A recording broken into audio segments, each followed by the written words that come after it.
Good morning. Happy Tuesday. Good morning, Rio. How are you this morning?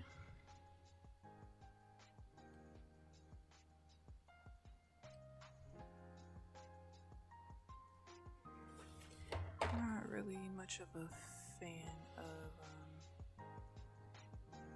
not that I'm not a fan of the price action this morning, because that's not really the issue. I've made some mistakes this morning. Right now it's just whatever.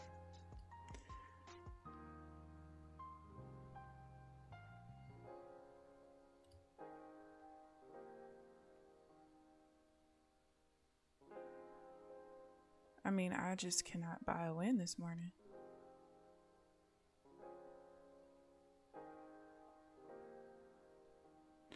But we keep on keeping on. You guys know how I am. No matter how red I am, I just keep taking the trades because it's the only way to find what my edge is.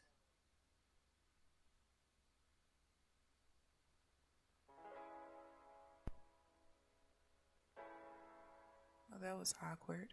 All right. But anyway, we just keep on keeping on, you know? It is what it is.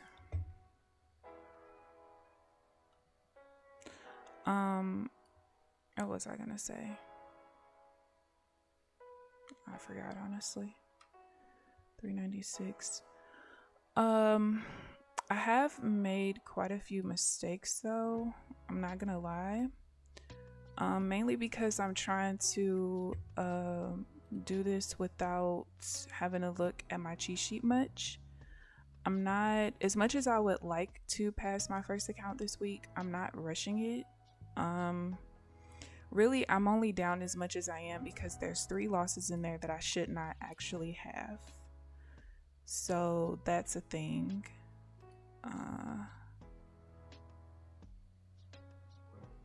That is a thing. But the price action is just... I mean, the volatility is there. The volume is there. Put that back on my screen. So yeah, the biggest thing for me right now is just getting my eyes back used to how fast the market is moving. Because we've had literally practically no movement for like a week and a half. Week and some change. And then like I told you guys, the only week in the month of March that was even like halfway decent was the week of March 11th. So yeah. But anyway,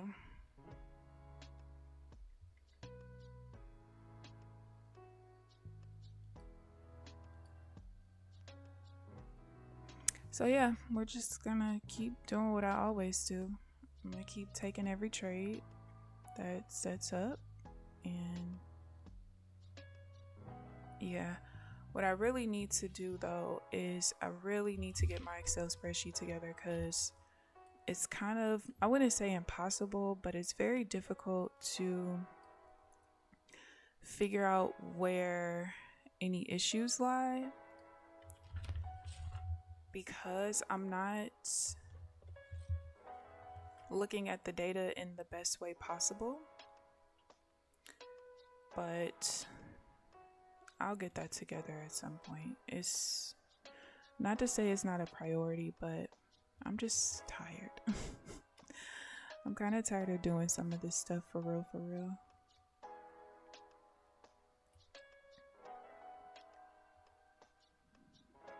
I really am.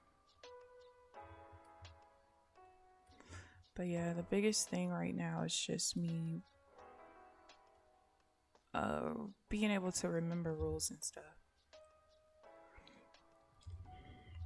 which I haven't had to make like super big adjustments lately. Maybe like 2 in the last 2 weeks. But still, Good morning, trenches. Yeah, red.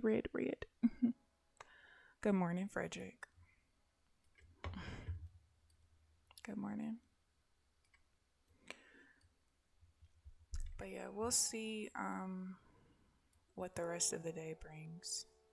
But I don't know. The good thing is, if I remove the 3 losses that I had that shouldn't be there, I'm only down $50 for the day. So that's something that I do have to keep in mind. What is it? 94 times 3, 282 minus 328. Yeah, I'd be down $50. So that's more like it.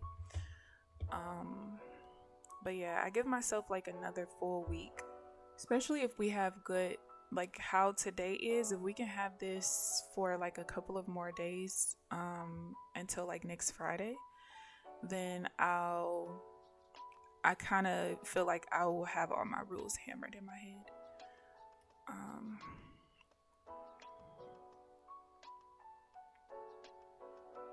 But it was like simple stuff, like one of them was a divergence after a 1-bar pullback, which wasn't a problem, but the swing of the current swing that I was in to get into the trade, it was more than the previous swing down. I was getting into a divergence buy, and I forgot that it can't be after a 1-bar pullback. That can't be the swing pattern. So that was one of the losses. And then one of the other losses had to do with me counting the wrong swing. Well, I wouldn't say the wrong swing, but the swing was not attached to the 1-bar pullback. It was attached to the previous part of the downtrend or whatever. So let me see if I can find it. And then one of the other ones, I'm just gonna have to count something a little different. So this is the buy after the 1-bar pullback, which is not an issue. The issue is that this swing was more volume than that swing, and I can't do that after a 1-bar pullback. This one here. So when I analyzed the volume here, right, I was analyzing it based off of like the volume in this reversal candle, the 1-bar pullback, instead of the one that's actually attached to the zigzag, because I'm still not all the way sure how I want to do that, because I thought that I needed to do it off of the 1-bar pullback, but I think I need to continue doing it how I used to, where it's based off of whichever one the zigzag is attached to. And then the other loss, that's kind of questionable, is this one. Basically the open of this candle right here, the open of that candle was equal to my minor trend level, or my minor, I guess you can call it vector. And so when that happens, I usually count it as like it's going through the body, but I really think I need to count that as a wick, honestly. But I don't know. We'll see. We'll see. Those are like the only 3. 2 for sure, get rid of. The third one, I'm still like iffy, because I still don't know how I want to count that particular one, because it doesn't happen very often. I'll have to go back through my data and figure out how I want to count that. We'll see, but I'm not too worried about it at all, guys. I'm really not. Like I said, my biggest thing right now is just getting used to the charts actually moving again, because my goodness, we've not been moving very much lately at all. So we'll see. Mistakes are made, but they're only mistakes if you keep making them. And those are not mistakes that I've been making. Well, except the one after the 1-bar pullback, but that's kind of not my fault. That's just something brand new. I've only traded it twice. And I thought I made that. I need to fix that again. What the heck? All right, so now that the market's kind of slowing down a little bit, I should be able to not make any more mistakes, but also let's just see if we get enough trades to at least be able to be back break even. I'm not really worried about the second account that's listed. The only one I care about is the first one. Remember, the second one I'm going to purposely fail on Thursday anyway, so I don't care about that account, but I don't want to lose that first one. So, and I still have $1,000 in drawdown on it, so we're good for now. We're good for now.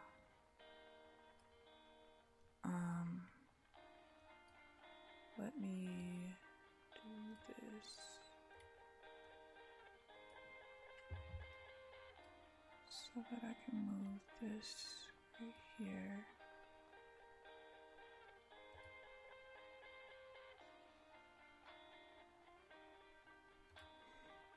All right, can't take the buy.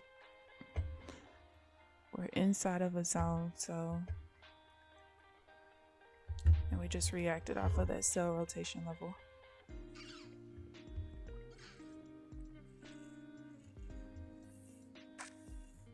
But this morning's open is exactly why I don't stream that early. Because if you guys can see how fast my eyes just start back and forth. Now, the last couple of weeks, I absolutely could have streamed the open. But this morning, baby, no. It's no way. Easy to turn it around. Yeah, it shouldn't. As long as I can get this set up, so I'll be all right. Good morning, Applejacks. Good morning, True Seeker. Can you ask my age? You was never taught to never ask a woman her age. Come on, Frederick. You was on strike too. No, I'm just kidding. I'm 30. Wait, how old am I? I'm 33. Jeez Louise. I was gonna say an age I haven't reached yet. Turn my light up a little bit. I forgot my lights are blue today and yesterday, so it's a little darker in here. Thank you, True Seeker. Good luck to you as well. Let's see, 409.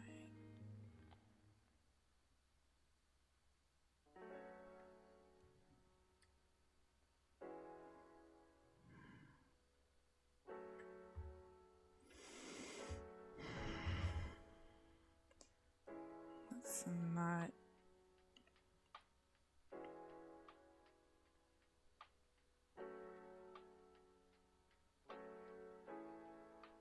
Please drop now.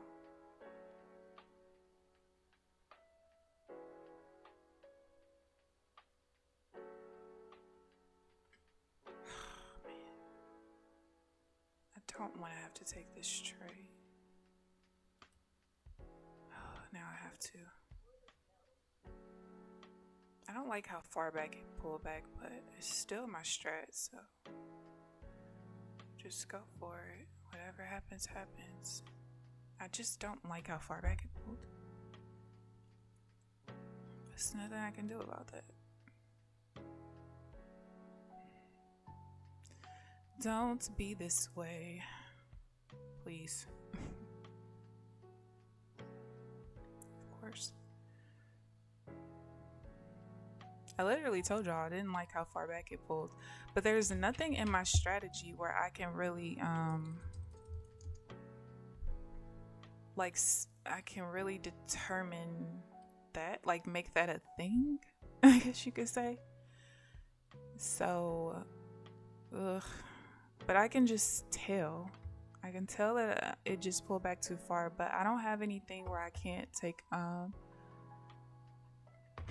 double top end on that particular trade, at least for now. Maybe at some point I will, though. Let me see. Let's go back to...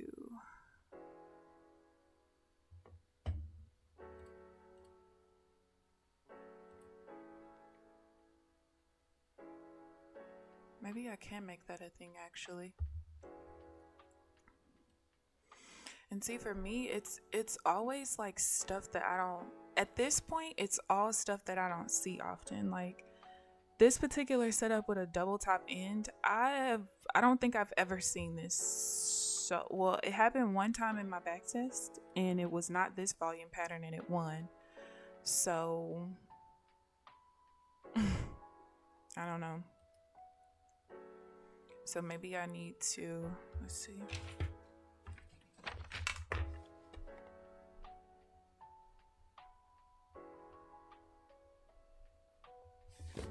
We just keep on keeping on.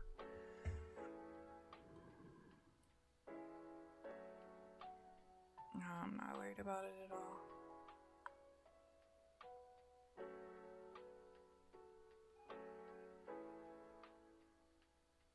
Let's see if we could push through the low.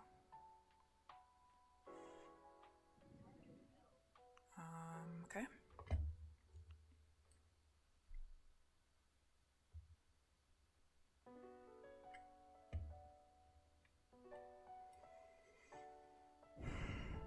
Oh shit. No.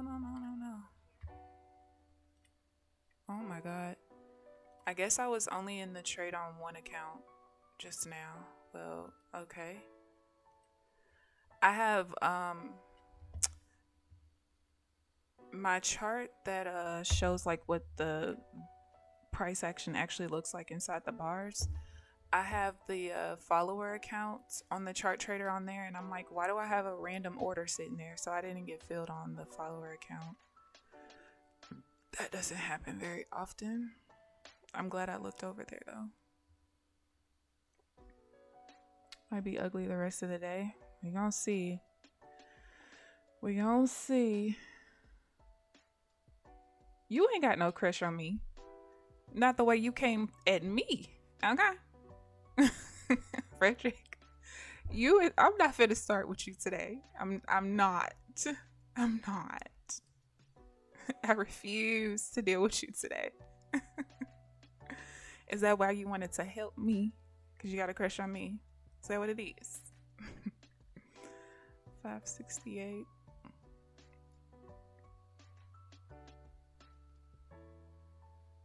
I mean, these volume numbers just go so fast. So fast. Alright, I am going to... Come on, don't win. Okay. Well, no, I would still be in that trade at 1075. Well, okay, yeah, I would have gotten stopped out there. So I think I am gonna have to treat this way. So like my minor level was here at 1150. The open of this candle right here, that reversal bar, is 1150. So I treated it as if that is considered a wick, like wicking through the level versus the level going through the body of the candle, and treating it that way is why I didn't get into the trade. I would have been wicked out to the tick down here. So from now on, I'm definitely gonna treat it that way. Yeah, I would have been wicked out to the tick just for it to literally hit the take profit. So, and that's what happened with one of the losses before I got on the stream. So I think we're gonna make that a thing. And it's crazy because I used to do that. I promise you guys, so many parts of my strategy is literally coming full circle. It's so weird. So freaking weird. But it just lets me know that when I first started developing it, I was on the right track. I just wasn't making the necessary adjustments, I guess. I couldn't figure out how to make the adjustments that I needed to make. So the good thing is when I record my trades, I record it a certain way where I like, if the open of the bar is at the exact same level as another level, I put like parentheses around the letter B for like body. It's going through the body of the candle. I just put parentheses around it, so that I know, and I just know when I go back and analyze later. 7. That wasn't enough volume.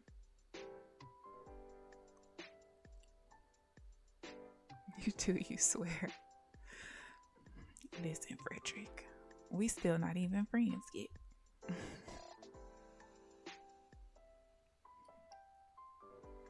Alright, we just wicked here off my major level, so gotta watch that. We got an hour and a half left.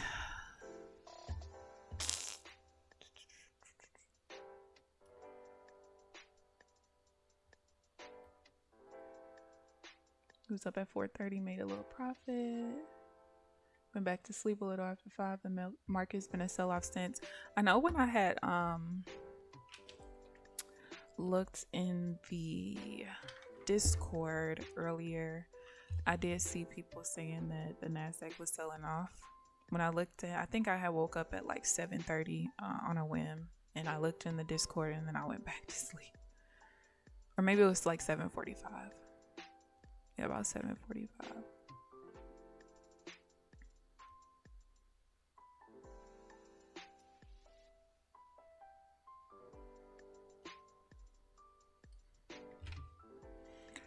We changed to an uptrend bias just now.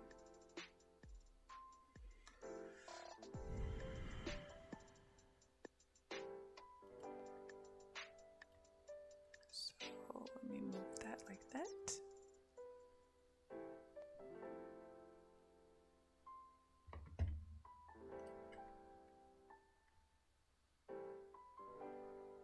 Man, this is... I'm just looking at the daily chart. How big is this candle? About 300 points.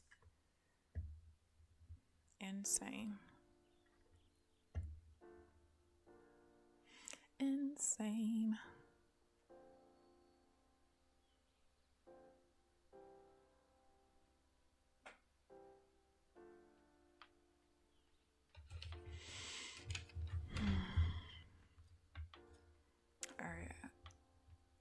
I gotta start paying attention to my positions tab again, making sure I pay attention while I'm in the trade.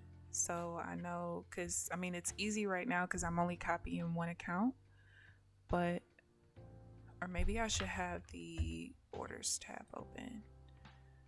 Filter orders, only active orders.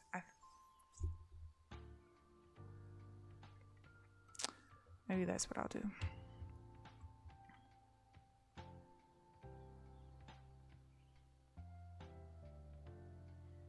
Apex, which platform is this? Good morning, Sam. This is NinjaTrader.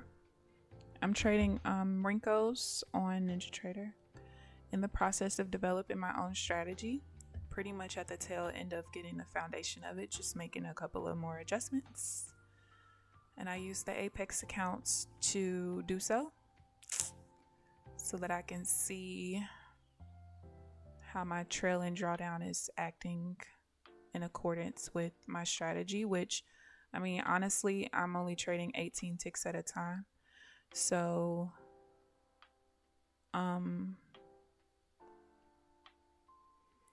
anytime I hit the trail and drawdown, it's just literally because my strategy's not right yet.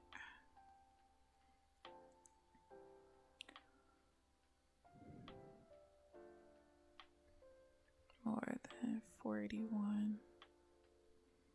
I might get into a buy here if we stall here long enough and we don't reject and push down off of the zone. So we'll see what happens. 481. It's only, this candle only has about half the volume that I need.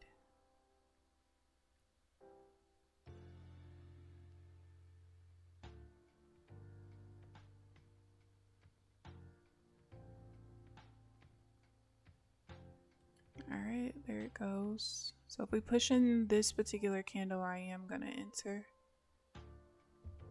Alright. It's kind of risky because I am going off the rotation of the top of the zone and it's gonna lose. You're a bitch. Uh-oh. That's like literally the only one that I can take like that, and we just don't have enough steam, man. My other two regular pullbacks I cannot take if it touches either part of the zone, honestly. That's the only one that I can. It just so happens to suck that particular time.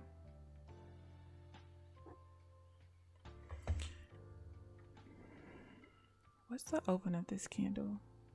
45. Yeah, there's nothing I could do about that one. Alright, let's see. Bounce exactly off the 200. Wait, 200, 201. Oh yeah, down there at the bottom.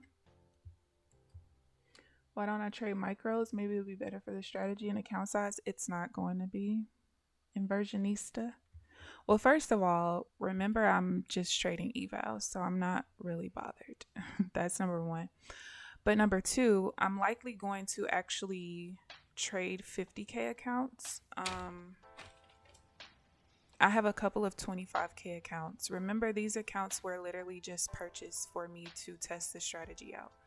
The other thing, because I did see someone else ask me on in the comment section of one of my videos, they told me not ask me. They told me that when I start trading on PAs to make sure that I trade 1 to 3 micros at a time. I'm not going to do that because you guys have to remember I'm scalping, okay? I'm scalping for 4.5 points at a time, which means that on a mini, a win yields 86.02, a loss yields 93.98. With a micro, you're basically talking about $8 at a time or $10 at a time, right? The biggest problem is that in high volatile markets like today, sure, trading a couple micros might be okay. But if you guys look at how horrible the volatility and the volume was the last really week and a half or so, I wasn't really getting a lot of trades. Also, by the time I actually start trading PAs, I will have my strategy all set in stone. Remember, I'm still in the process of putting it together, right? So by the time I actually have everything finalized, I'll know what my edge is. And all of that will, determine the way that I trade. But right now, it literally would make no sense for me to trade micros. I don't care about blowing evals, right? Because I'm using it for practice. I'm not using it to try to pass to get to PAs. I could YOLO a couple of trades and get PAs like a lot of people do, but that would do me no good, right? I'm actually trying to develop something that is consistent. And because it's based off of volume and volatility, when the volatility is high, I get a lot of trades. Like today I've taken like 14 trades already. It probably should only be about maybe 11 or so. Like I said, when I first got on, there's 3 trades for sure. I know that I can mitigate those particular losses. I just have to make those little minor adjustments in my strategy, right? But yeah, I would trade micros on a personal account, but I look at prop firms a lot different. I feel like if you're going to trade a prop firm the way that you would trade a personal account, no offense to people who do, because you should to a certain extent. Like, you shouldn't be gambling and stuff like that. However, if you're going to trade micros, then why not just trade your personal account? That's just how I feel about it. But to each their own. I don't see a problem with micros at all. Especially, if you're trading like 5-6 micros, that's totally different. But I'm talking about people who would trade, like the guy told me to trade 1 micro at a time. That's insane. I wouldn't trade prop firms if that's what I'm going to do. I just wouldn't. It doesn't make sense. But yeah, I'm definitely going to trade minis when I get on PAs. The only thing that I would probably do is from the open to 9 o'clock because it's moving so fast. And because mistakes are a lot easier to be made during that first 30 minutes, really the first, I would say 15 minutes or so, that would probably be the time where I would drop to like 5 micros. And then after 9 o'clock, because the market typically slows down, then I will go to minis. But yeah, by the time I'm in PAs, I don't know what my edge is. I just wouldn't do that. And Ninja, can you set a trade like a 1 to 2? Absolutely, you can. You fail challenges with micros. Exactly, Obi. You can fail challenges with micros, minis. It don't matter. Like, if you don't have an edge, if you don't have the right strategy, you're going to fail no matter what, right? So, and that's why I've been transparent since I've been on YouTube. Yeah, I've been failing challenges, but I also been developing a strategy. So But that's also why I was very smart in that when I passed my first account on accident, I didn't start trading it because I knew, like, you did this. I passed it trying to fail it. I just put 4 contracts on, YOLO'd, and I passed the account. Well, it worked out that particular time, but I know that my strategy wasn't ready. So why trade that way? That wouldn't make sense. I actually just freaking missed this trade. I wasn't paying attention. I don't know if I'd have got filled, but I definitely missed that sale right there. I think I would have gotten filled though. I was looking at the wrong, this is why I need that other indicator to work. I was looking at the wrong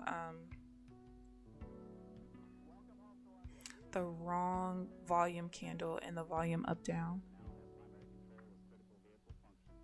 Yeah, absolutely, Obi. Absolutely. The problem is so many people are using it to perfect or develop their strategy. However, when it comes time to, like, first of all, they'll buy 10 or 20 accounts at a time, right? And then when they don't pass it in those 30 days, they will cancel all the accounts because they really don't want to pay the renewal for it. So they're really spending more money than they should. Like, I've seen people say that they've spent $4,000 on evals in the last 3 months. You are insane. In the last 3 months, I've spent like $580, and that's only because I have a PA fee in there. So I only spent $160 a month on 5 evals. I really only needed 4. Right? I only added the 5th one in there because I wanted another 50K account because, of course, when I was in the beginning stages of developing my strategy, I was blowing accounts faster.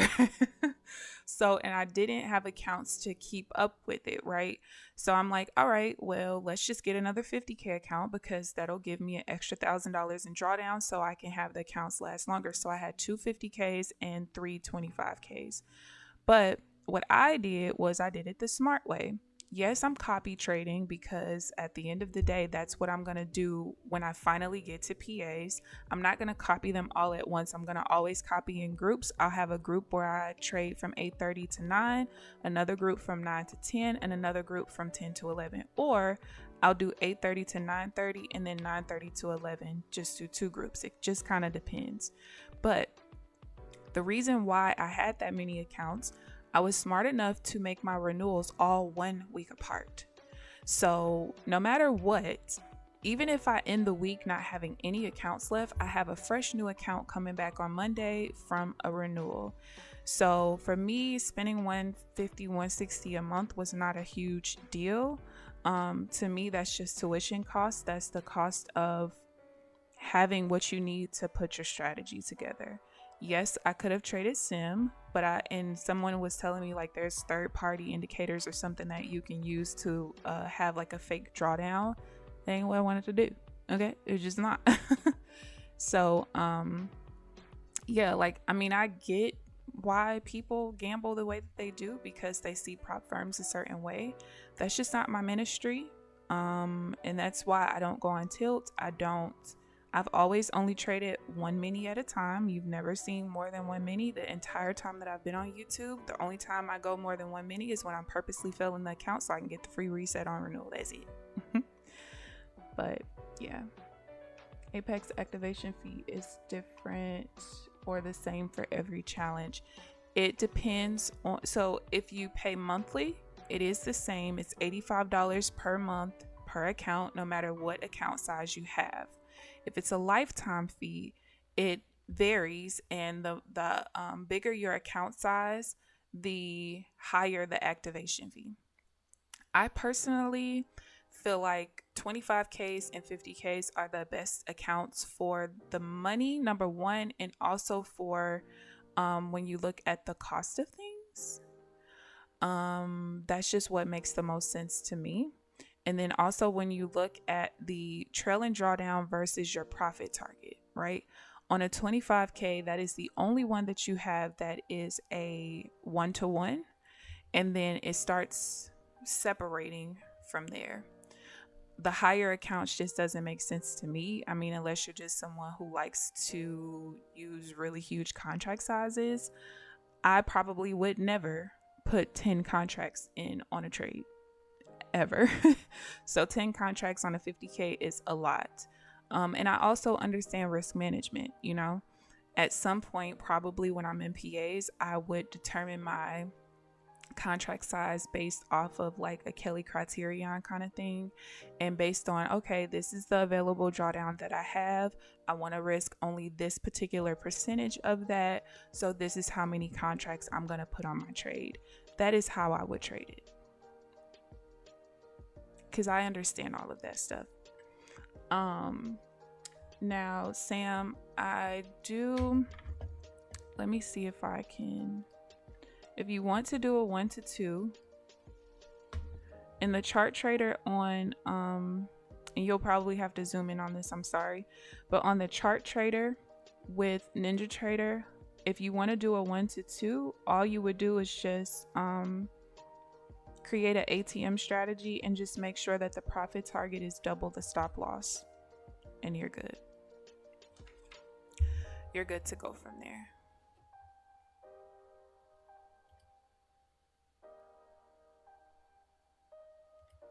You are good to go from there.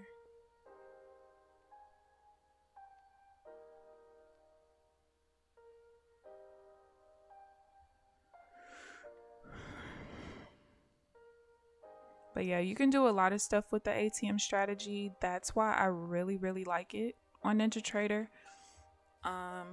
And then also, unlike Trading, because I know that Trading has like, if you have Trading accounts, with Trading, you have like this API limit thing to where when you have stop losses and take profits and you're moving them, I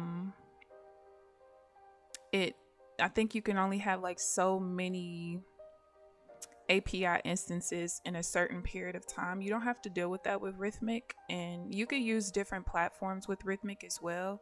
Like you can use NinjaTrader, you have Quan Tower, Sierra Charts, Jigsaw. There's so many different options. I personally like NinjaTrader. I've been using NinjaTrader for a long time. I think I was first introduced to it 10 years ago probably.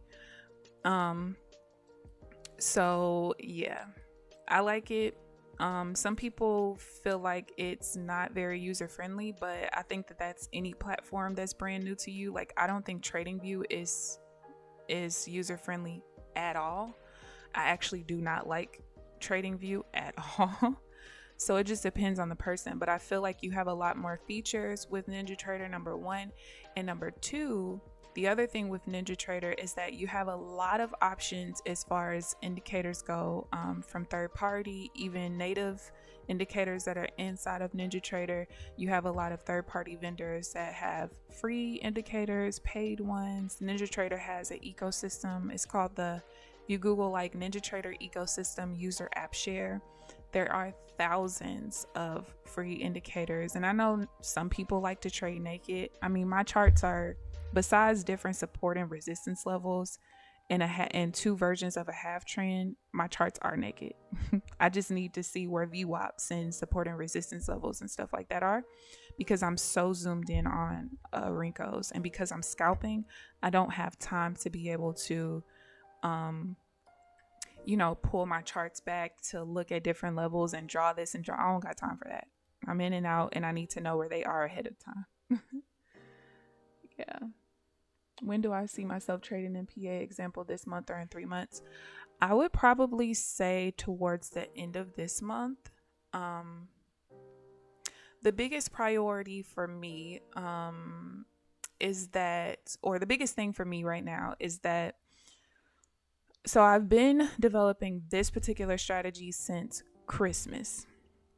Okay, that's when I switched to a more volume-based strategy. I've been trading the same way, where I've only been trading pullbacks and divergence on Rinkos since like probably summer.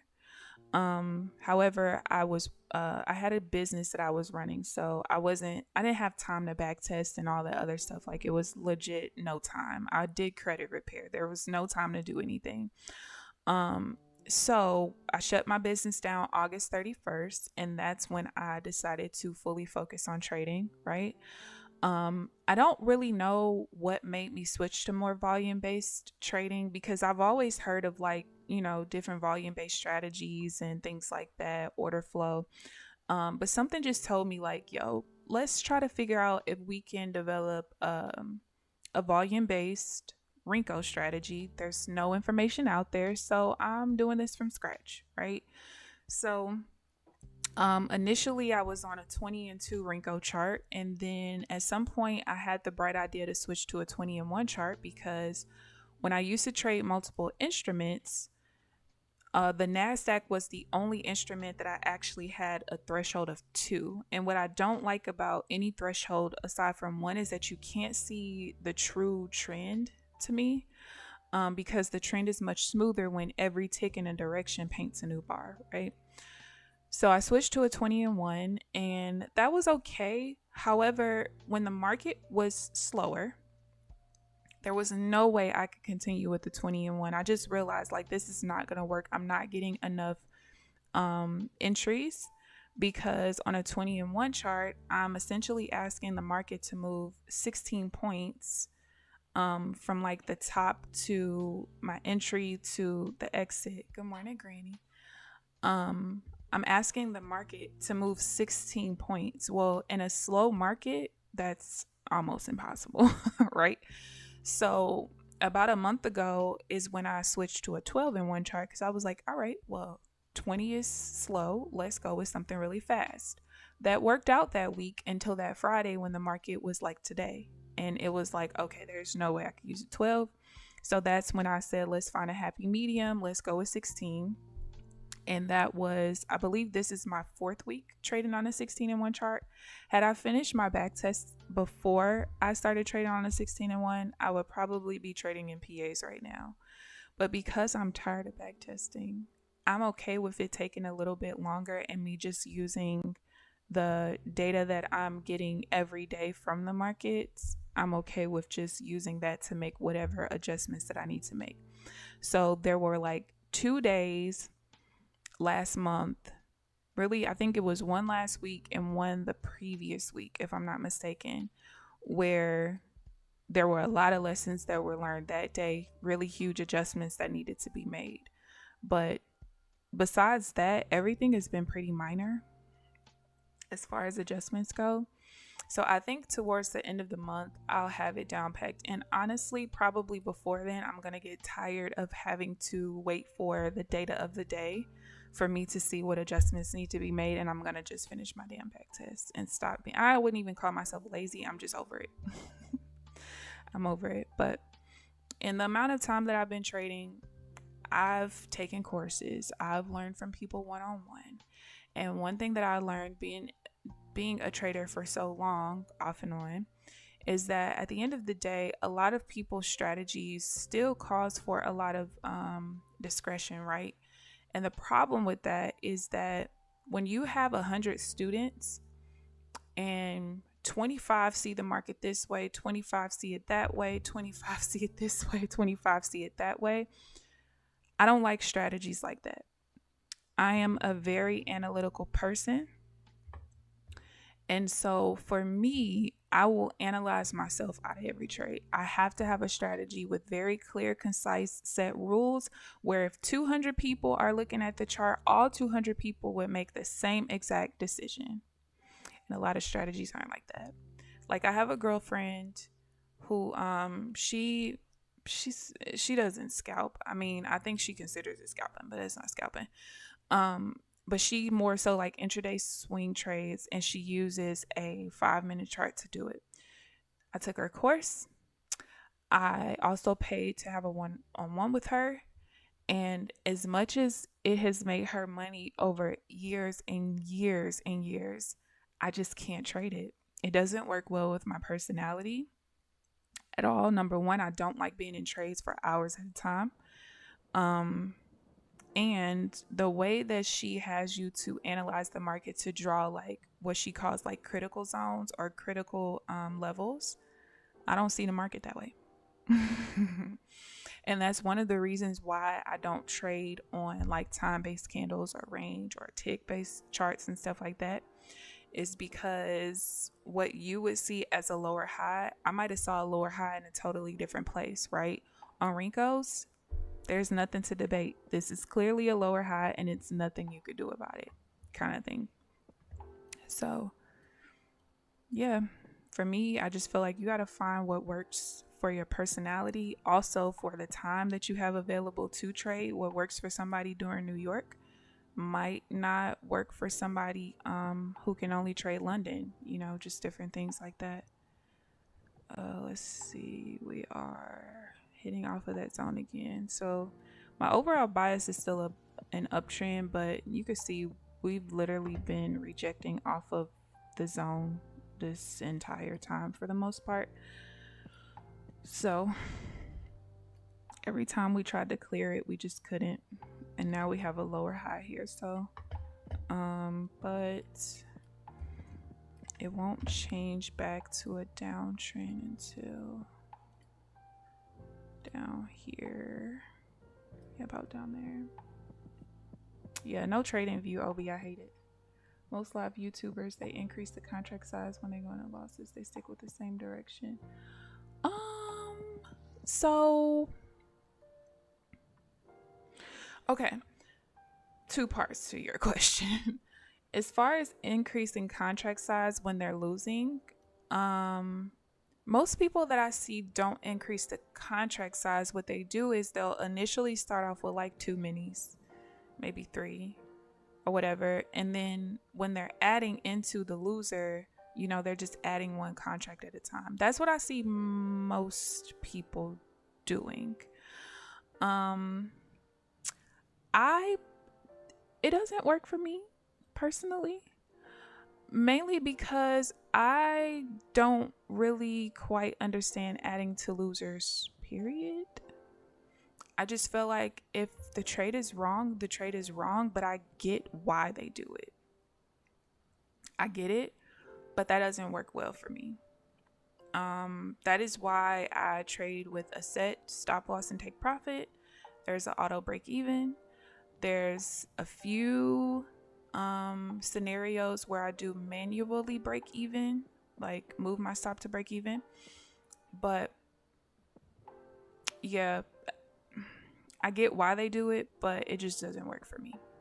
I feel like if you got the trade wrong, you got the trade wrong, because I'll see where they enter the initial sale here and then they're adding as prices like all the way up here somewhere, and I just, but to each their own.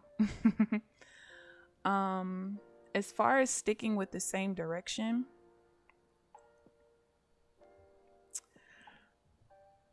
I think that the only reason that's a huge problem is because most of the time it's not based on a true bias. It's more so the market goes up and it always goes up. So they'll only take buys. And if that's not what the market is giving you, why are you still taking buys, right?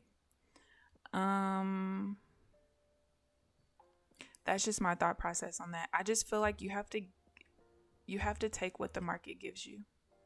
And if the market's not giving you buys, stop taking buys. But then also you have to remember that a lot of people, right, they don't, I don't want to say this, but they don't really have a strategy. They're just kind of winging it. And I get it. But for me, winging it just means that you're lucky in this moment. And that's why as time goes on, you'll struggle even in your PAs, and you'll be losing PAs. You'll lose a PA a day or a couple of PAs a week. And you're in this constant state of cycling accounts, because the reality is you didn't have a strategy to begin with. And some of them will literally tell you like, I'm still learning, or I'm still developing a strategy and things like that. And others will just blame the market. I don't blame the market. The only thing I hate or I complain about is when the market's slow, because it's annoying, because I want to take more trades. But yeah, I think that even with traders who are transparent. You just have to pay attention to what they say. In the process of what they pay attention to what they say and what they do. Because you'll see that a lot of people just are winging it, which is no problem, because winging it, sometimes you could be pretty successful winging it, right? But other times you'll just realize that, you know, when they're trading their set strategy, they're doing really well. When they are trading but then they try to add in a strategy that they're still trying to figure out, and that's when they're losing. But they kind of have to do that because they're streaming, I guess you could say. Yeah. You just really got to pay attention to things. All right, my second account is like $33 from blowing. So if it blows today, I'm cool with that. We were going to blow it on Thursday anyway. And I will tell you this later on today, what I am going to look at in my data, and I'm probably just going to go ahead and put this crap in Excel as much as I don't freaking feel like it.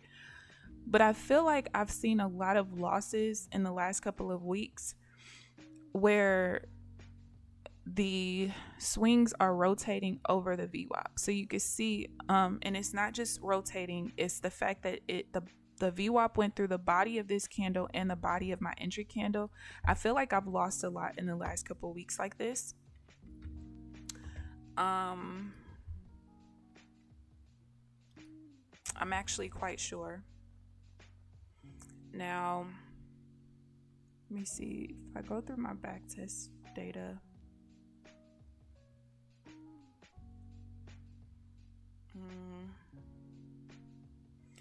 Yeah, there's not a whole lot of data in my backtest, so I have to go through my forward test because I think that's a problem. I really do. Quite certain. Quite certain.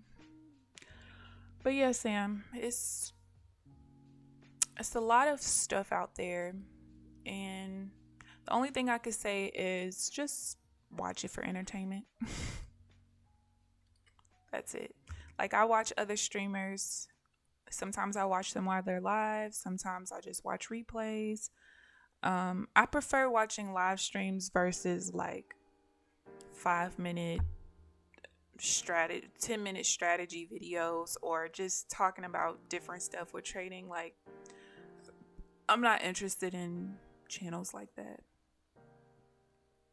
because it doesn't help me any. And I mean, watching live streamers doesn't help me in any way, shape, or form either. But I consume trading content as a form of entertainment, not to learn anything from anybody. Because you could just get caught up. You can get caught up. You'll be watching somebody and they're short, and you really want to go long based off of your strategy. So now you don't go long because they're short, and both of you could have been right. You know what I'm saying? So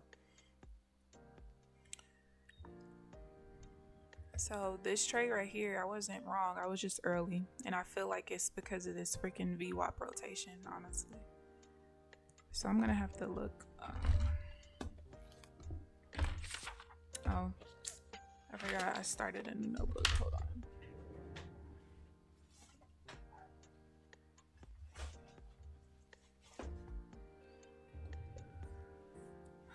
Let's see. I'm quite sure this has caused me issues, but this is another reason why I need to stop being lazy and just finish my back test, because that's patterns that I can see right away. Either that, or I need to just put my data in, the newest data in Excel, and kind of go from there. I need to start making it a habit to do that as soon as I get off the charts, because the later I get in the day, the more I'm not gonna do that shit. If I'm being honest.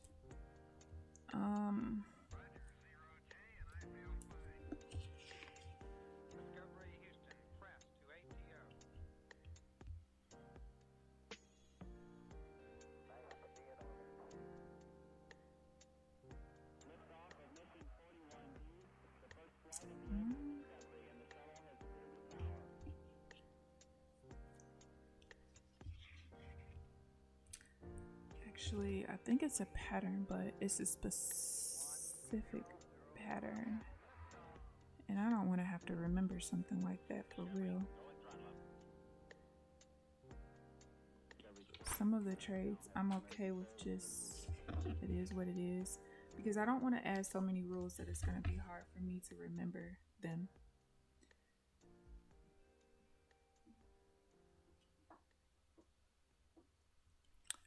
I'm really waiting on the next pullback for the sell because I can't take a buy. We got a double bottom, double top combo right there.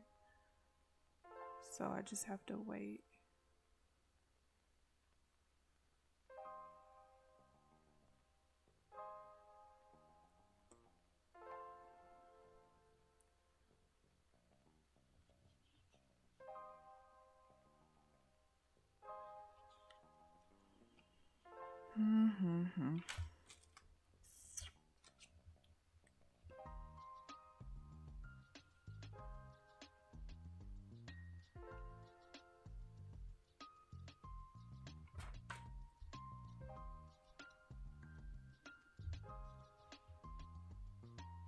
Yeah, maybe I don't. Oh, actually, you know what? Let me look back in.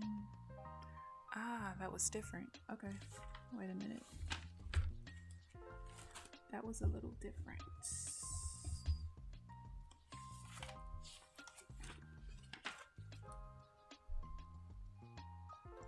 All right, no sale here.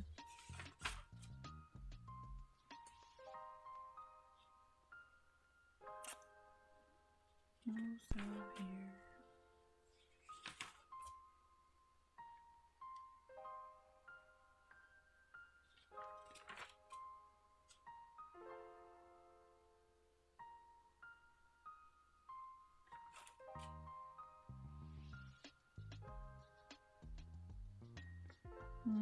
Yeah, I think it just is what it is. I don't really see a consistent loss pattern, so it's nothing I could do about that last loss at all.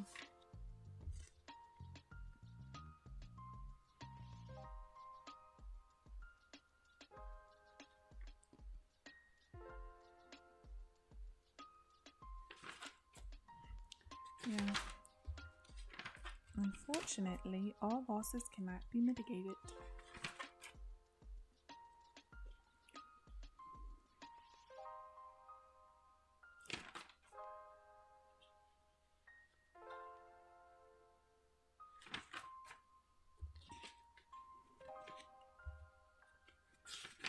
What I'm probably gonna do is I'm gonna spend a little bit of time each day putting stuff in Excel instead of trying to get it all done in one day, because I know I'm gonna get irritated doing it. So I'll just do it that way. Oh, wait, I can remove, well, I won't remove it, but I'll move it up.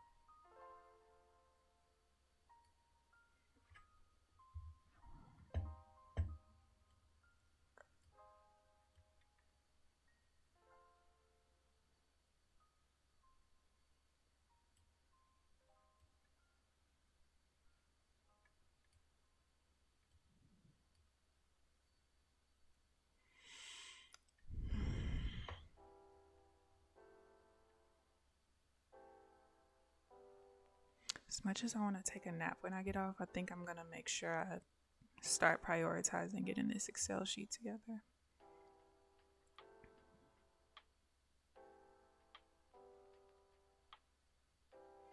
Because I know if I do that, even if I don't finish the initial back test, I know I'll be able to find the data I'm looking for. So actually, let me do this.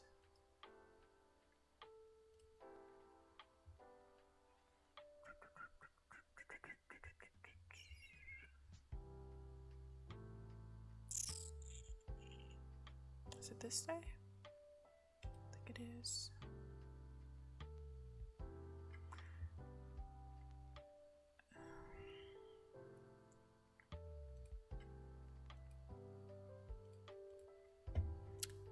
Yeah, I'll do that today.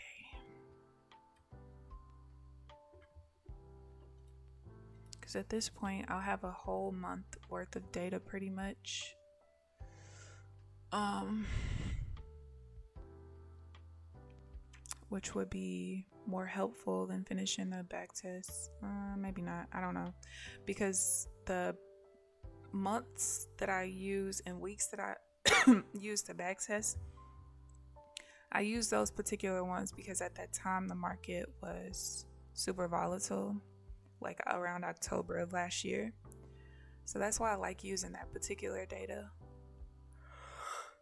But we'll see.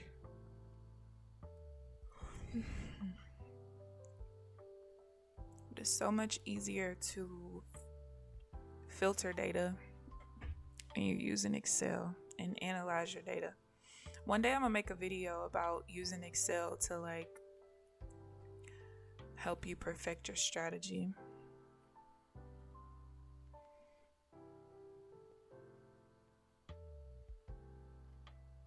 All right, what are we doing here?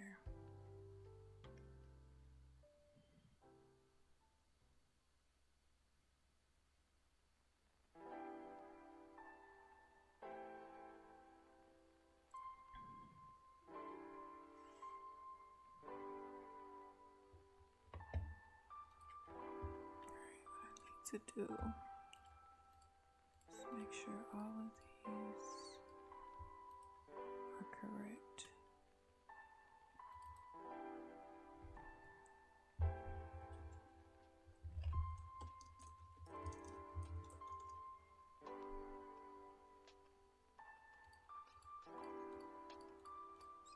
Like some of them are messed up.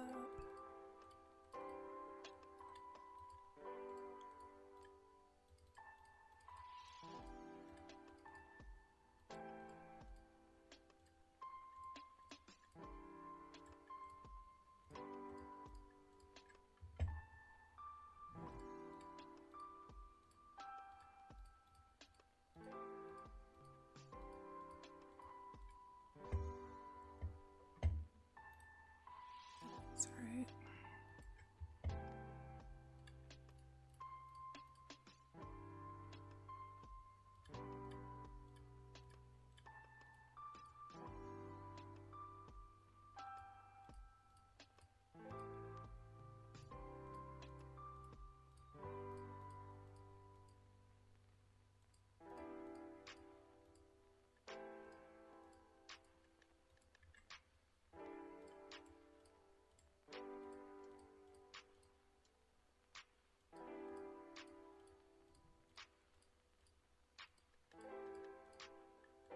Oh, maybe I fixed all of these.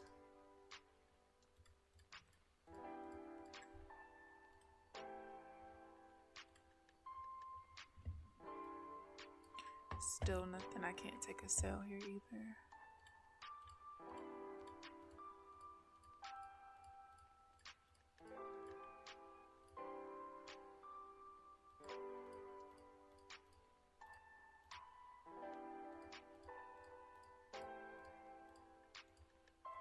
Sorry if you guys can hear my mouse clicking. Actually, I'll do this.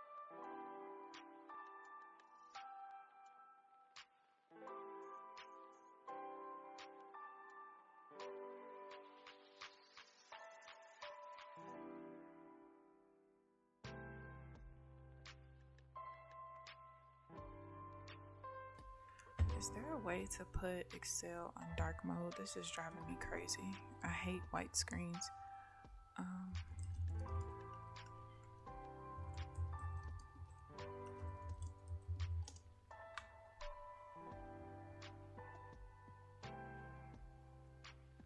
the General tab, find the File, Options.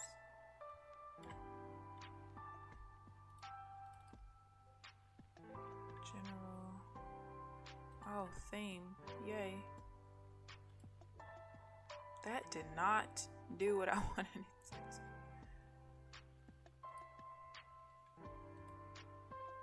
Black? No.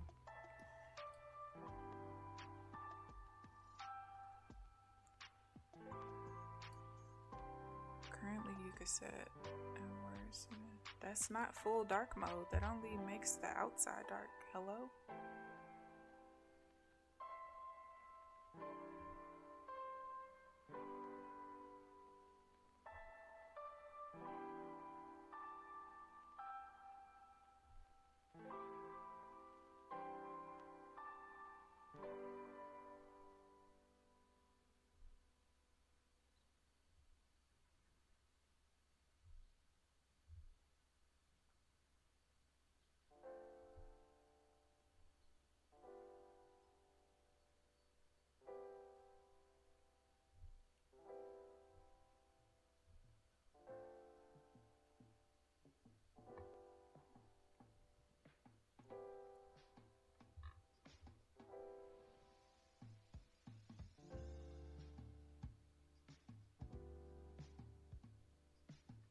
Oh wait, I think that's it.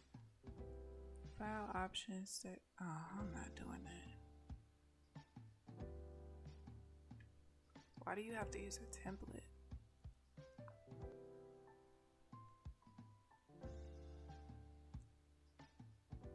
Background color font.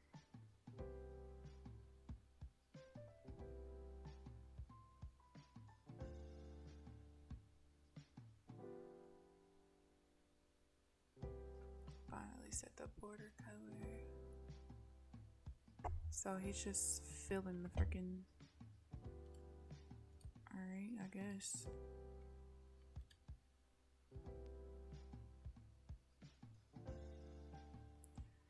Do I really want to deal with it?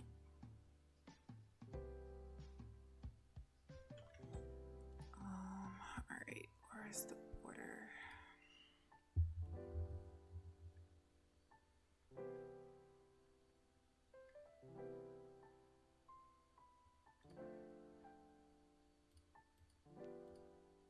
I can't even tell. Oh.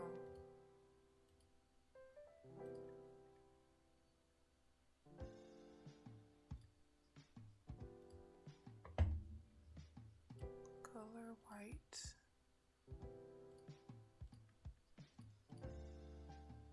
Wait, what? Oh yeah, hell no. That would drive me crazy. Alright, we just gotta do.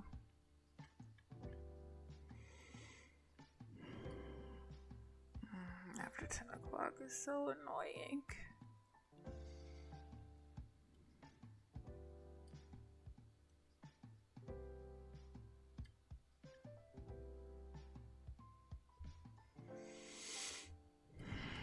Alright, so we're trying to change to an uptrend again. See what happens.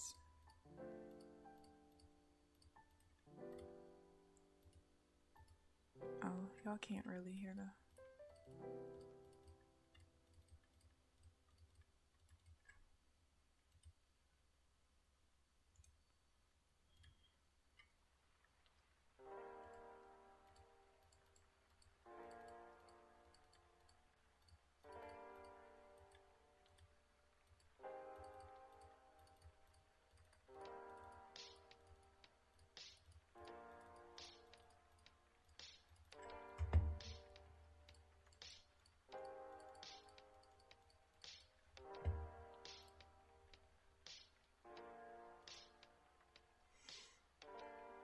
Alright, back to an uptrend bias.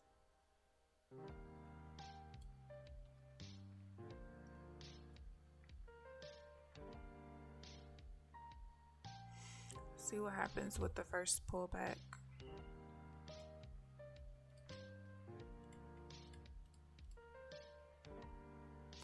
Alright, why do I have that? That's not a thing. Wait. Yeah, that's not a thing. Deletes.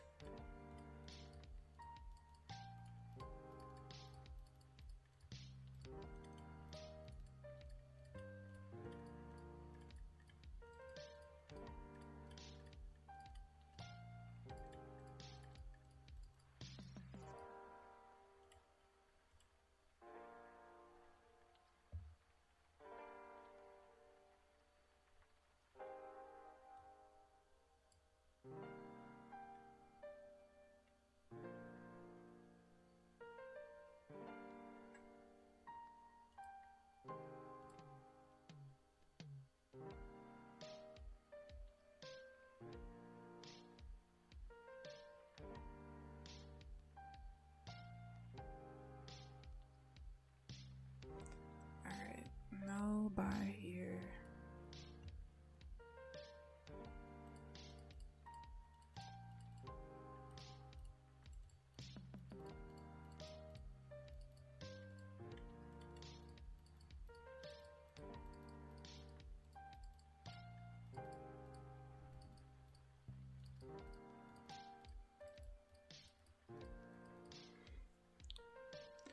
Things slow down so much after 10 o'clock.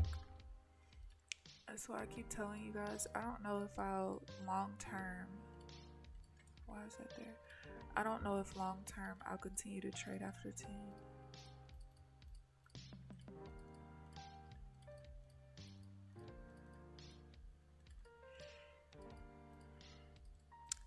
I can get decent setups, but they have to set up.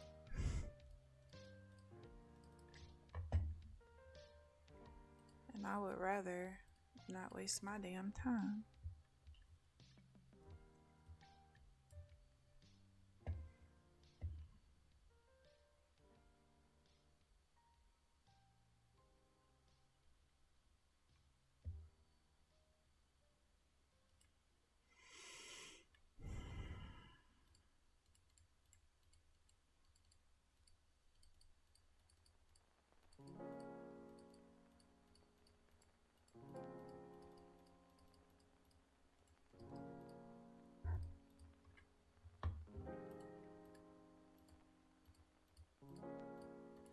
Alright, it looks like I already fixed all of that. Okay.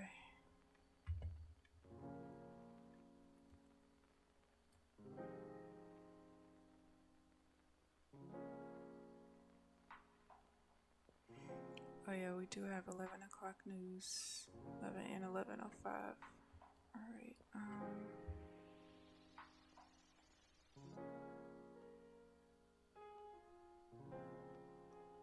567, 630.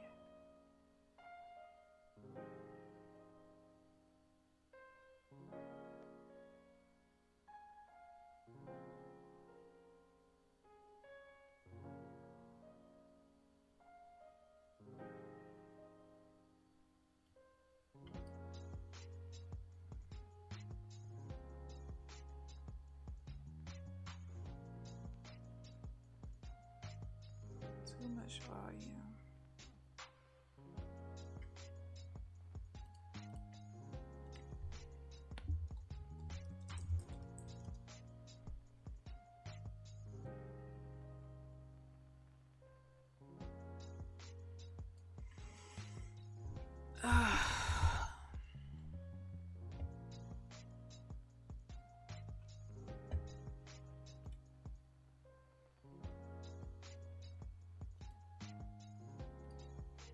Damn, you know what? Oh no, I do have a 50K coming back Monday. I was gonna say this 25K. I don't know if it's gonna last throughout the whole week, but it's fine. I have at least one of the 50Ks will be back Monday. Wait, 1, 2, 3. Yeah, I only bring back one next week, and then the other one will come back the week of the 15th. So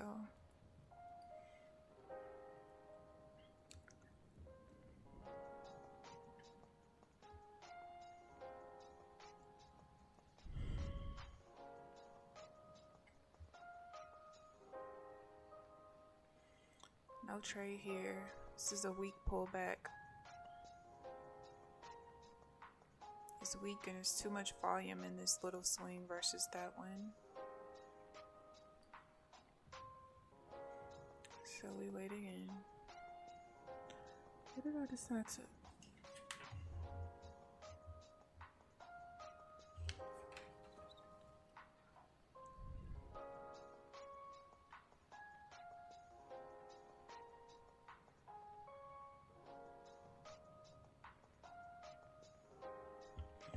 Wonder what a 20 in one chart looks like right now. I don't want to go back to a 20 in one though. I didn't really like the I wasn't a fan of the 24 tick stop loss that was needed for it. However, let's see.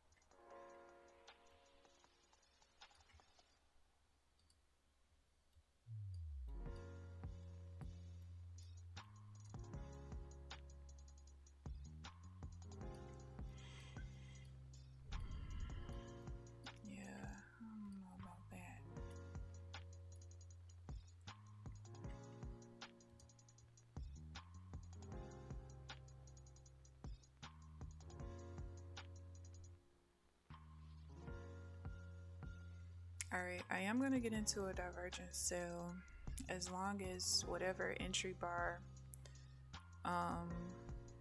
for the reversal doesn't stall and the price doesn't stall in that bar for too long. Counter trends are always risky, but let's see what happens.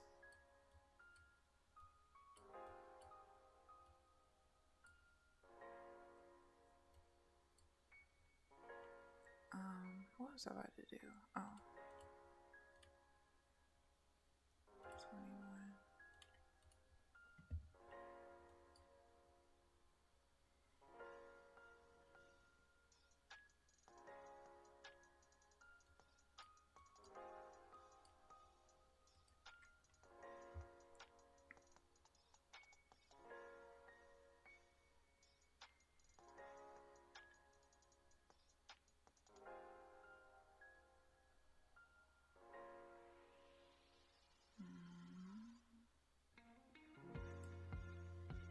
Alright, well, if it drops in this bar, I can't take it anymore.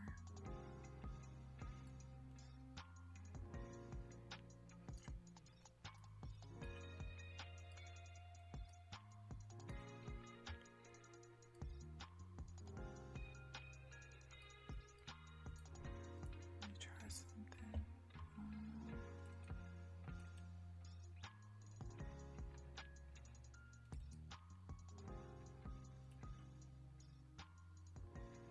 My charts are gonna freeze for a second. Oh, there we go.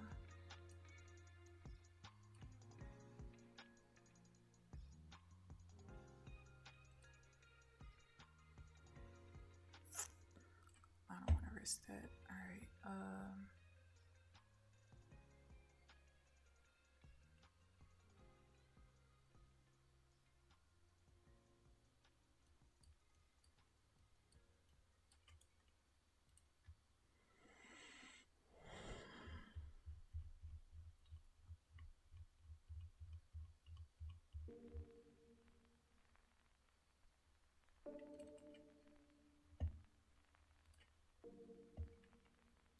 All right.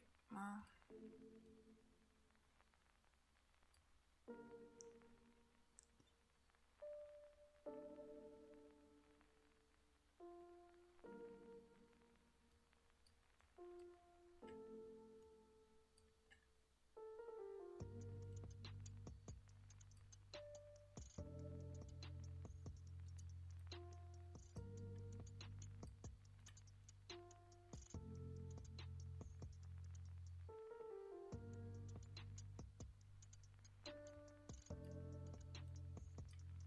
It's back valid, but we'll see.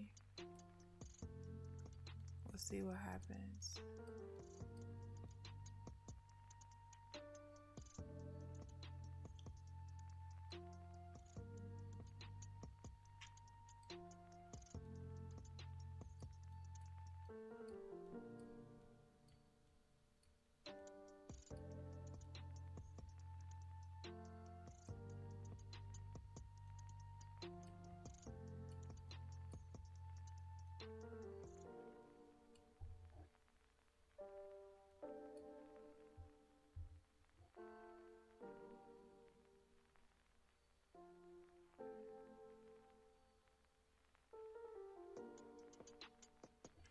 I actually thought it was gonna push down and close, but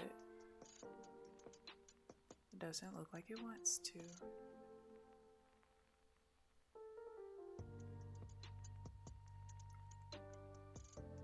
Alright, it's invalidated again.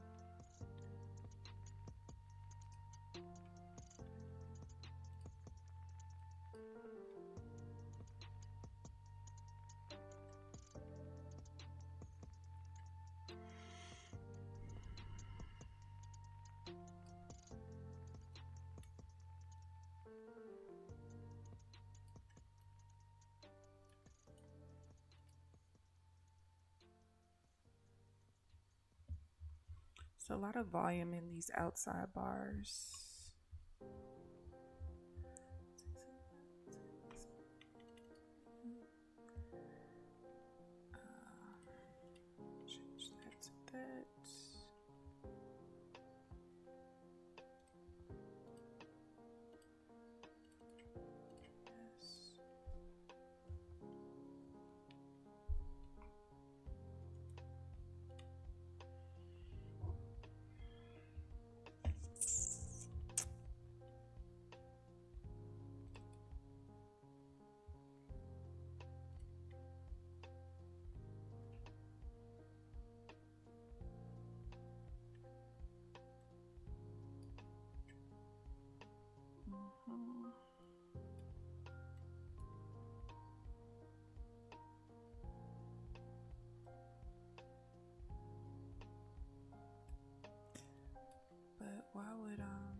There's literally 3,200 volume in this one candle that we've been sitting in for like 3 minutes.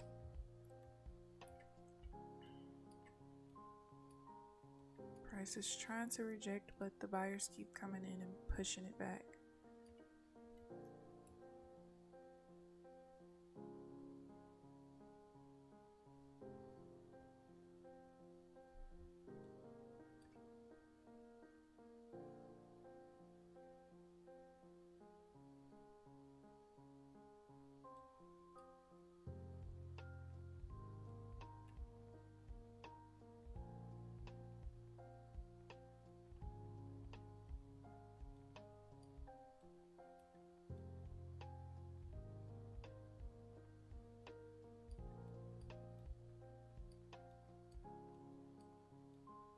It's at 4,000 now. Okay, we have a reversal finally.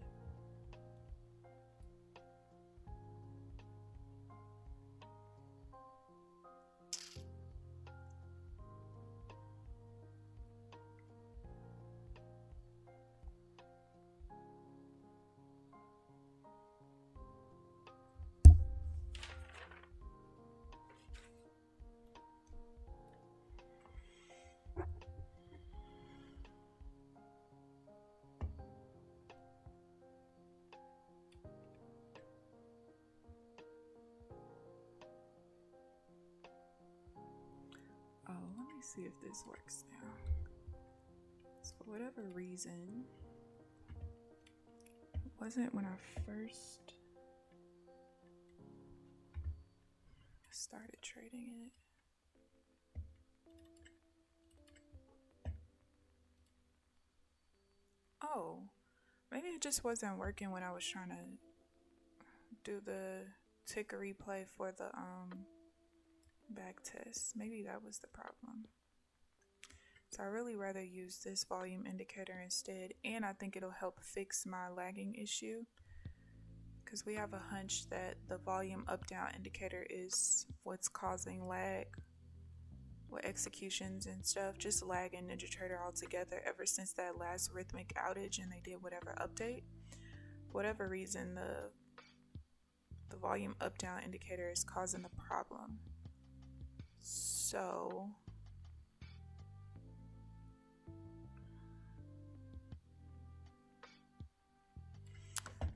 what, he uses a 5-minute chart. Let me see something, because I don't know if I can tell him to download this one instead.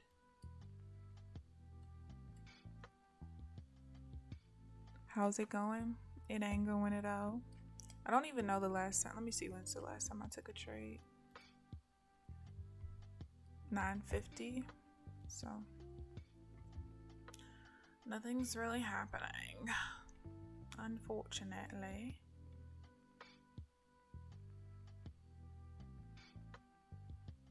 Ooh.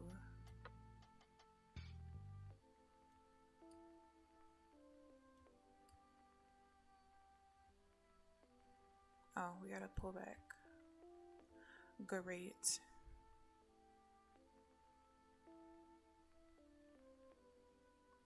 I am curious. I'm gonna switch my volume indicator after I'm done recording today's trades.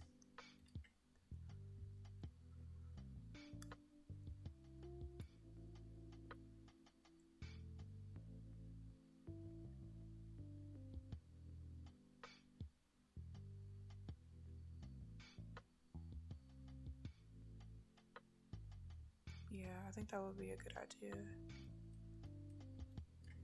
Quite sure.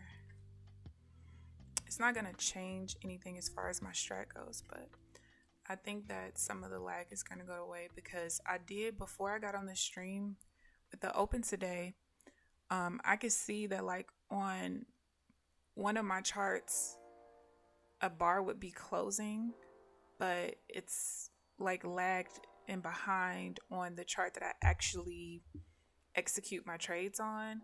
And the only difference between the other charts and that one really is the volume up down indicator. So I want to see if that is what's causing my issues. Yeah. We'll see. Now, let's see, where's 8:30?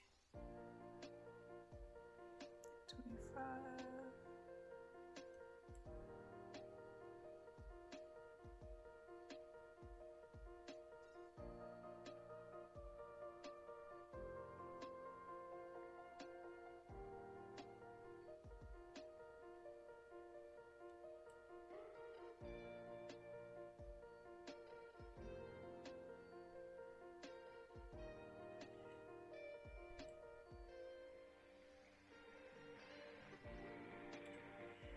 I low-key want to change it now, but I know it's going to cause an issue.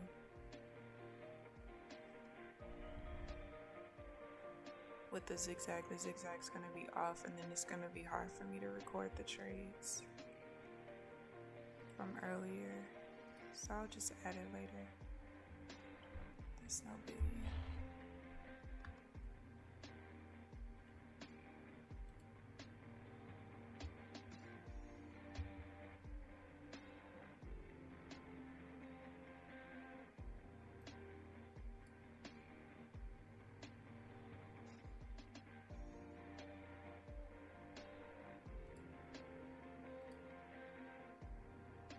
Alright, this is a weak level, so I have to wait for a full pullback. Alright, which I just got. 386.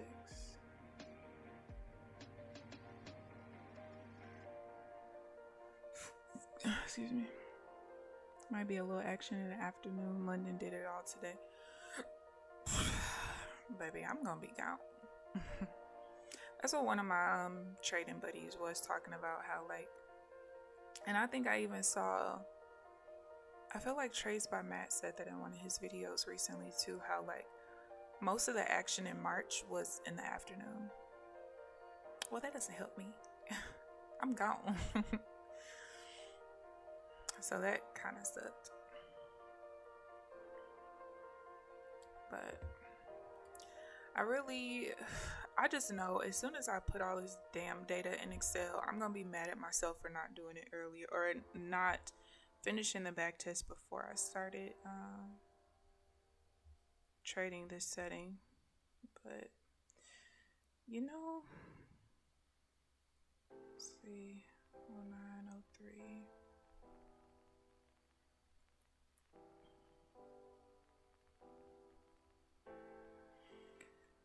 Sometimes you just get tired of the process, and I have been tired of the process. I'd rather do other stuff than literally be on my charts all day, which is what I get in the habit of doing. No, 22, 14, 27.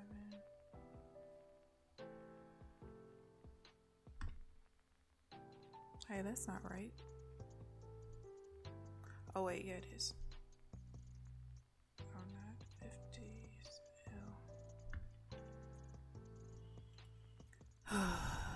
It's a plus Baruto.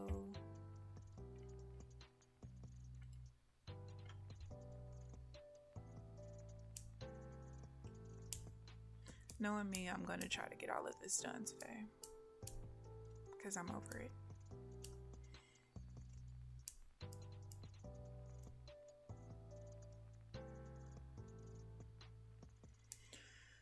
I'm over it.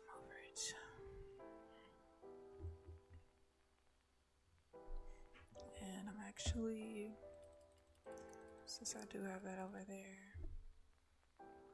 Okay, never mind. Let's see, bye.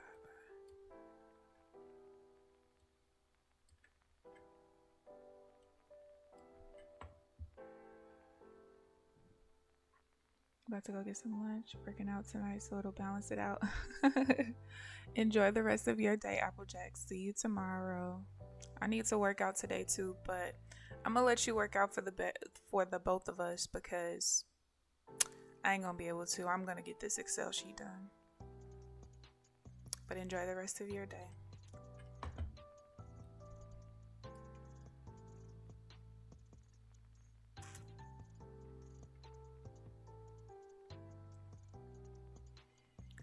Alright, this sell is gonna be invalid if it doesn't stall here for long enough. I'm hoping we reject off of this prime high right here, but we'll see, I guess. The entry bar will have to stall for quite a bit because I'll need more than 2,500 volume in that candle, in the reversal candle.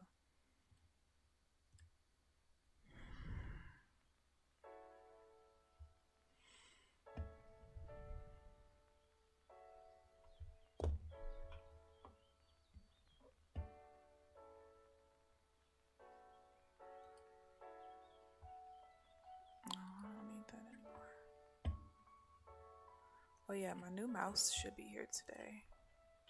Go back to my wireless mouse. This is driving me nuts. And I love this. Or go back to my wired mouse. As much as I love my wireless one. Let's see, track shipment. Out for delivery.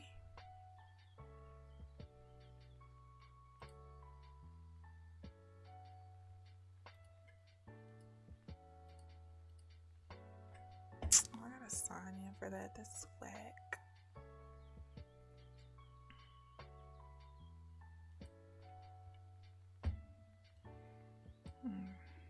We probably ain't gonna have the volume that I need. It look like it's rejecting off of the support level already. Yep. Alright, and no buy here, so I'll just have to wait for the next sale.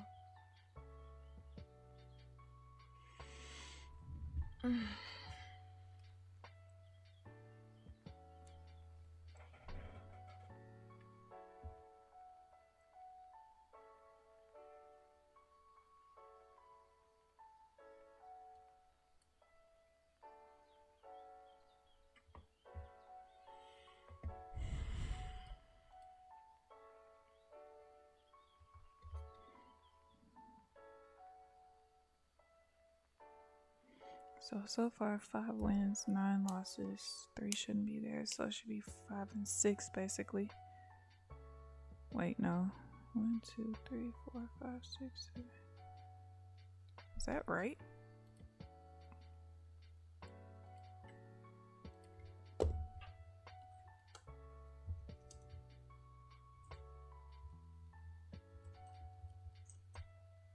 I knew it wasn't gonna do it right.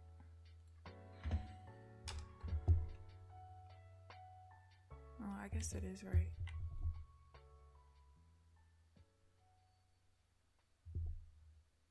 But then if we take 3 away, let's see, 5 times minus 9 times 90. Uh-oh.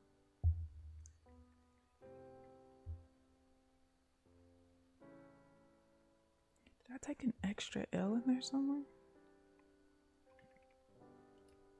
Or did I write it down wrong? Let's see. 21. TP, LL, break even. Win. Loss, loss, loss, loss. Oh, that's why. For whatever reason, that one didn't take profit on the leader account, but it did on the follower. Okay. That's why. So it should be.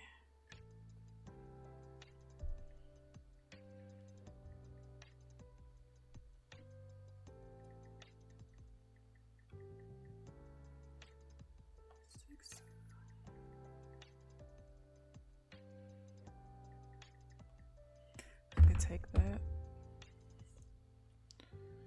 Alright, we got 20 minutes left.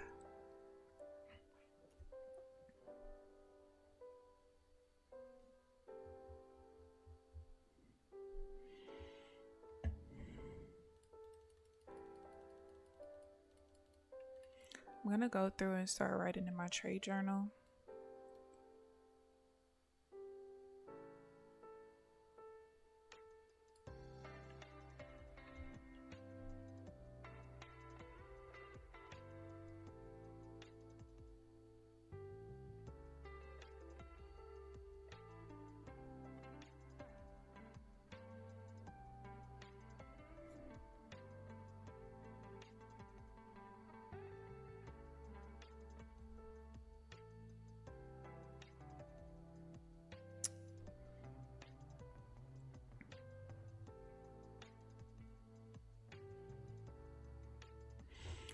Oh, all right.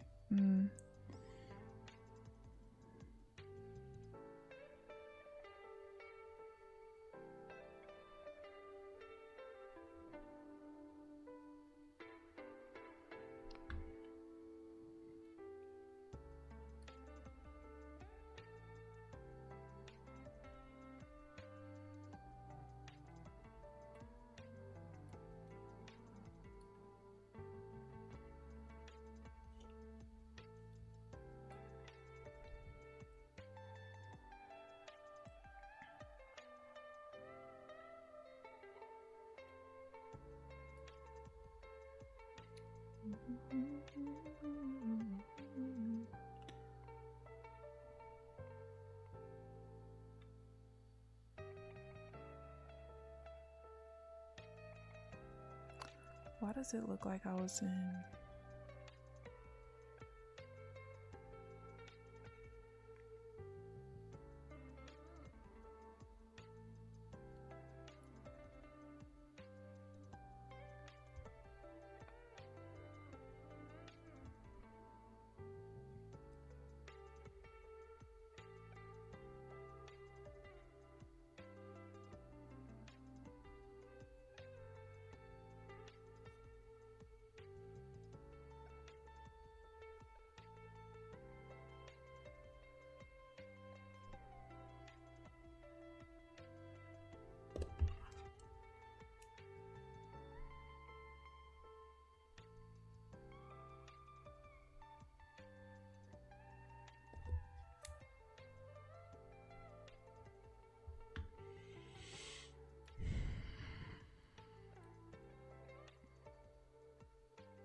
What if I do?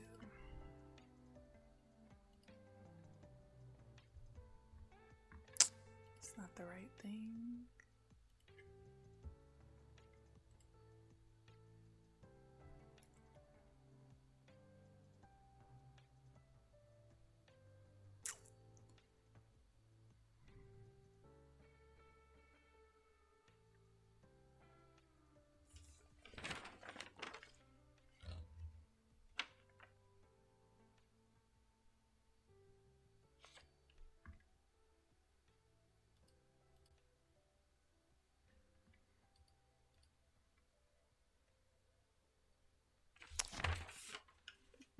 I got a feeling about that.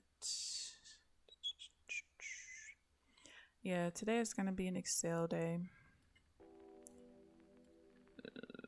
I can already see where a problem is. And I need to solidify it by doing my Excel sheet. Let's see.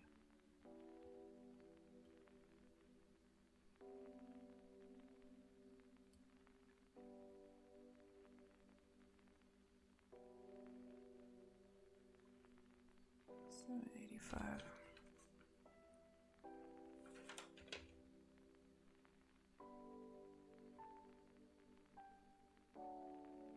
Damn.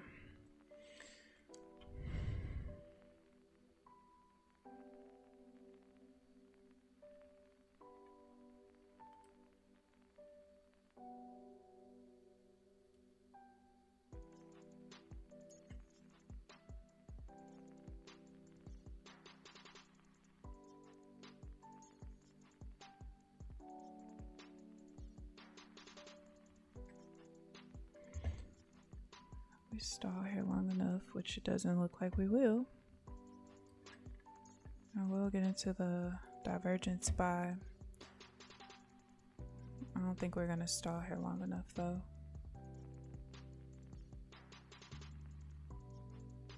Nope. Of course you mess up. Why?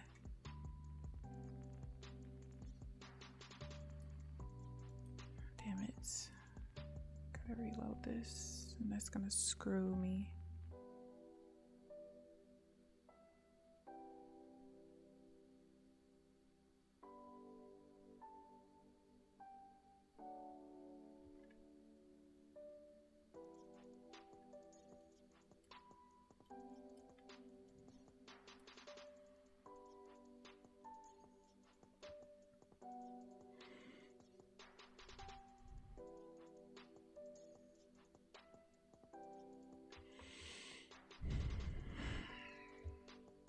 $15 minutos. Let's see.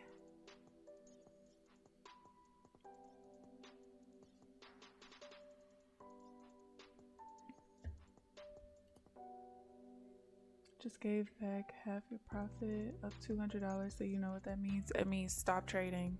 You're done. You're done here. Please, for the sake of me, keep your green and keep it moving.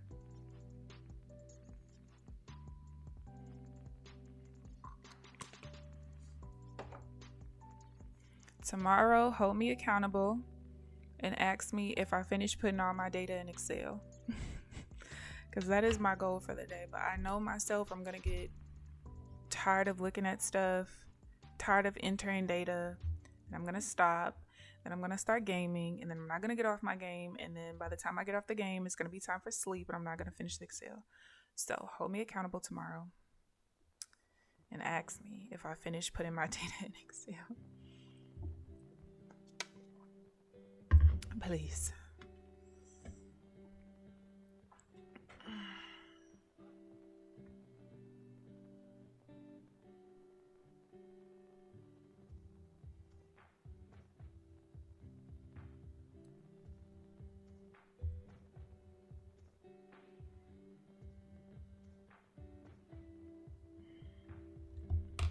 I'm gonna have to go through my freaking trade journal just to get certain data because of how this just messed up on me. This exact just screwed me.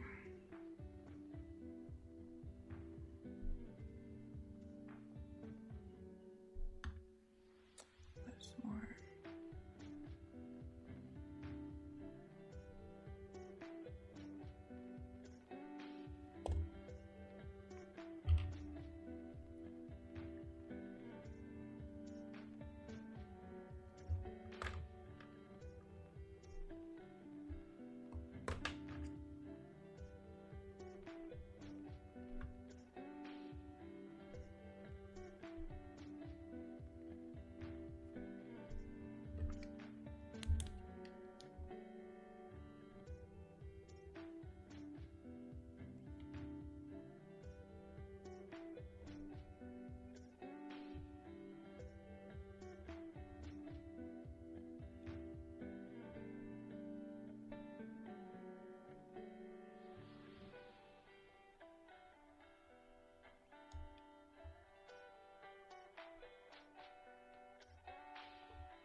If this bar pushes up, I'm gonna get into the buy.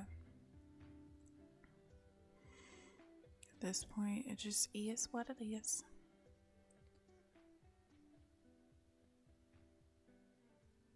I said I wasn't taking any longs today until we cross over the VWAP, and what I do, get tricked into a long on a false breakout, but we done. Stick to your rules, sir. Yes, True Seeker. This is the part that nobody talks about. It's boring as fuck. So do not be surprised if when I get to a certain point in my PAs, this stream goes off at 10 and I'm off the charts at 10, baby, okay? Because this is annoying. And this has been happening so often. Like, if I showed you guys, like, how many trades I have, like, in the back test after 10 o'clock or just in the data that I have, it's like, cool, I understand why we're going to trade after 10. Hello? 48.50. No, I was supposed to take that. But anyway, but then like the last couple of weeks after 10 o'clock has just been so trash. And I just would rather do something else with my time. So yeah,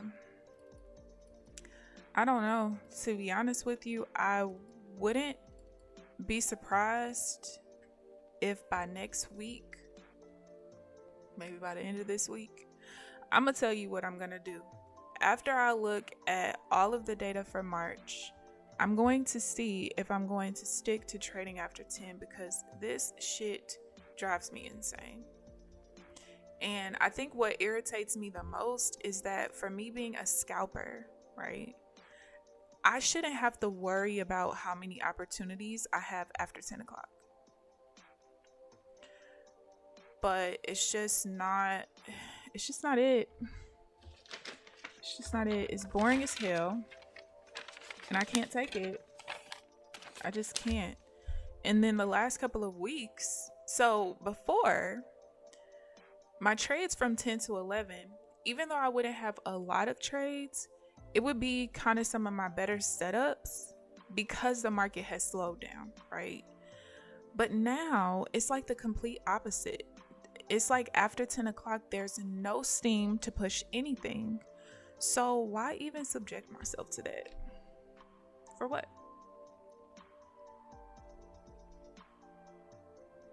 Why? What the fuck is the purpose? It's just no point, man.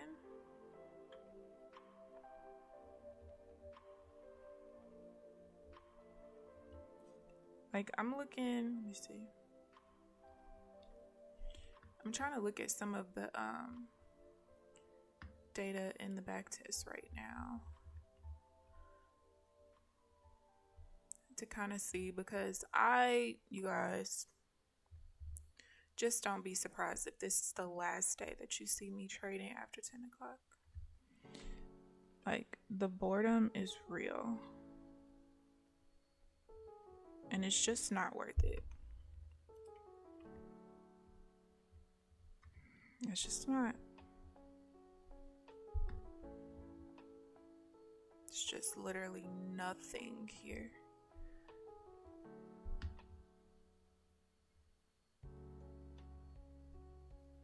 All right, let's see what this is. 1, 2, 3, 4, 5, 6, 3, 1, 1.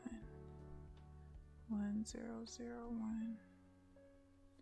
That's probably what I'm also gonna see in the back test. Because as soon as I start making the font red on the losses and stuff, the first thing I'm gonna do is look at the times of things.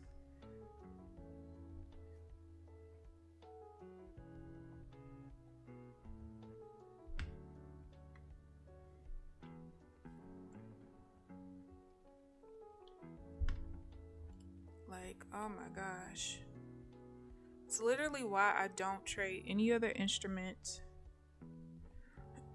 and why I don't trade the afternoon, because I don't feel like watching paint dry, right? But then you have this where I'm literally watching paint dry anyway. So what's the point? What the hell is the point?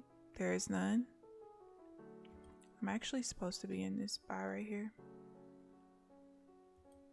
If it gets back up there, actually, hello, why can't I enter a damn trade? Oh no, because there's no chart trader because of this thing. Oh, that's not gonna work for me.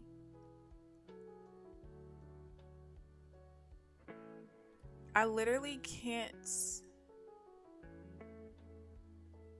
I can't enter a freaking trade. Oh, that's whack. I would have won that trade though. Can I do it over here? But I can't. I don't want to. I don't want to have to go over there to do that though.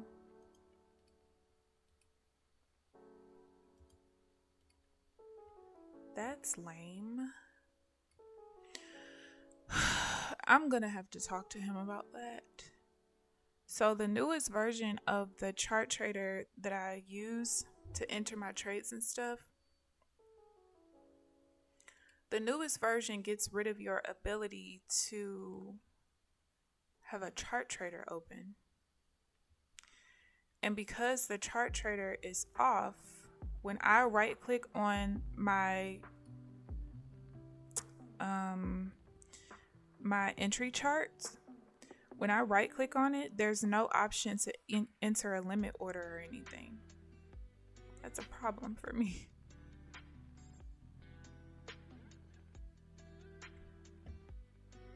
I mean, in theory, I understand why he did it, but when there's times where you didn't enter the trade off of his chart trader, I should still be able to right click, and I can't.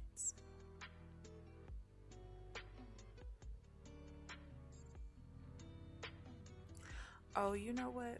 I did create a hotkey. Let me see if I just don't remember what I used though. See, chart trader, I'll see.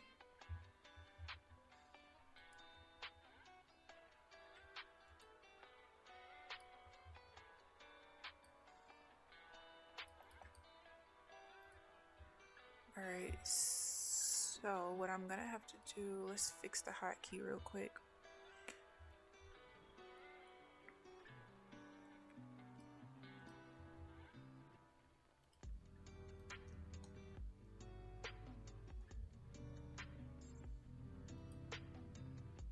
Alright, never mind, I fixed it. Damn, that fucking sucks.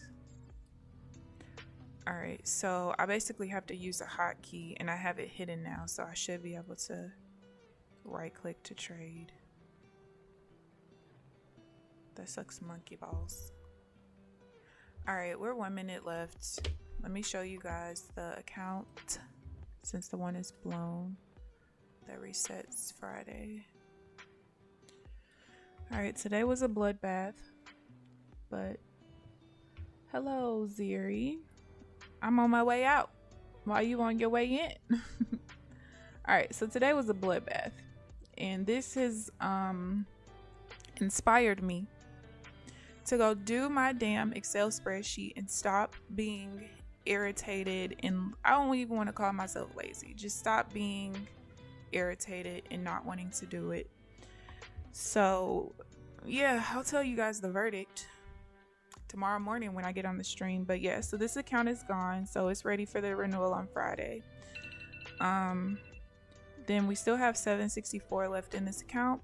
Hopefully we can bring it back. If not, it is what it is. We got a fresh 50k coming back next Monday, so long as that one can last through Friday, which of course if we have another day like today, it's not gonna happen. But I'm gonna do this spreadsheet, and hopefully that helps me to find where my, I don't want to call it errors, but what adjustments that I need to make, because I know it's something that I'm missing, and without me using Excel to figure it out, I'm not going to figure it out.